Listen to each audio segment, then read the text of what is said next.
Buatan niki, buatan berat yang kedua, yang ringan. Hari-hari ini lagi viral berita seorang Gus.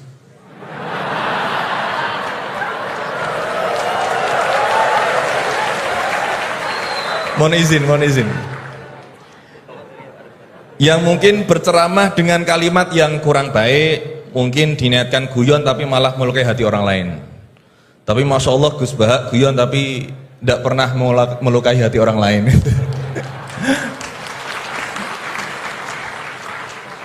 Nah pertanyaan saya Gus, ngapunten, karena ini pasti ke Gus Bahak, tidak mungkin ke Gus Quraisy Shihab, tidak mungkin. Karena pasti Gus Bahak.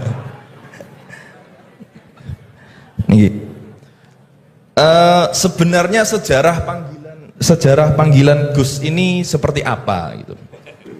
Apakah hanya dimaknai Gus ini adalah anaknya Kiai terus dipanggil Gus, atau bahkan mantunya Kiai saja, kalau jenengan katanya Gus naturalisasi gitu. Atau Gus swasta atau apa itu, atau bahkan bukan siapa-siapa kemudian bisa dipanggil Gus, sehingga misalkan kita sekarang bisa ini berlomba-lomba menjadi Gus bareng-bareng, jadi pokoknya lomba-lomba. Nah, dan apakah ini hanya di Jawa saja? Karena di Madura juga kami sering mendengar ada panggilan Lora. Lah ini sejarahnya sebenarnya apa gitu loh. Apakah juga kalau sudah menjadi kiai tidak bisa menjadi Gus lagi? Atau kalau sudah menjadi Gus tidak bisa naik menjadi kiai? Gitu ya. Itu pertanyaan yang kedua saya. Dan nyuwun sewu, di zaman Rasulullah itu apakah putranya Rasulullah juga dipanggil Gus? Kan juga tidak kan?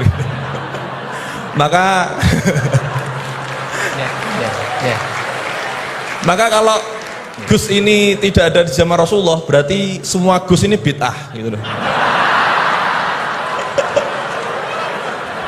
Karena Gus tidak ada di zaman Rasulullah. Ngerti nggih? Ya, jadi intinya sejarahnya dan standarisasi Gus itu apa yang orisinil gitu. Yang kalau misalkan di Indonesia ini yang Gus orisinil hanya jenengan, berarti semuanya palsuan gitu. Lah ini tentu bisa dijelaskan Gus. Ngapunten, matur suwun sangat. Wassalamualaikum warahmatullahi wabarakatuh. Waalaikumsalam. Ini yang provokatif dulu itu ya.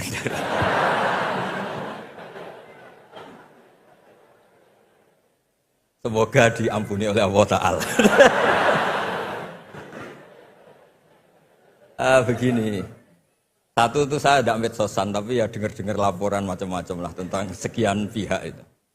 Begini, saya cerita ini biar sampean tahu bahwa Pak Rektor ngundang saya ini tidak salah kan. Memang benar-benar pemateri yang baik.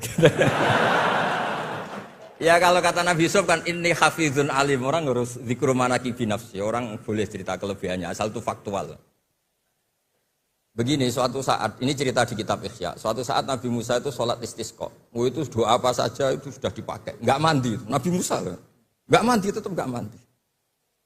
Kata Allah, inna fihim namaman, di komunitas anda yang ikut sholat itu ada yang tukang adu-adu, namam, provokator.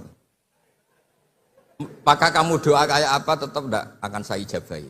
Nabi Musa, ya gampang Gusti, tunjukkan orang itu siapa, nanti saya usir dari majelis.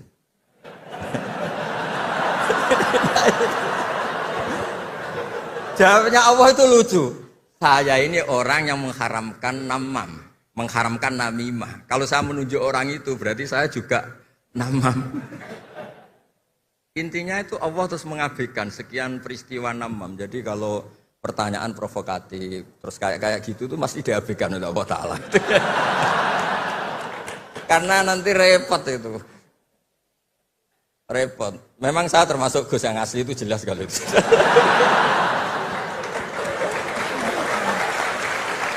Itu, lah ini Pak Fatullah tahu betul keluarga saya karena beliau orang Jepara ngajinya di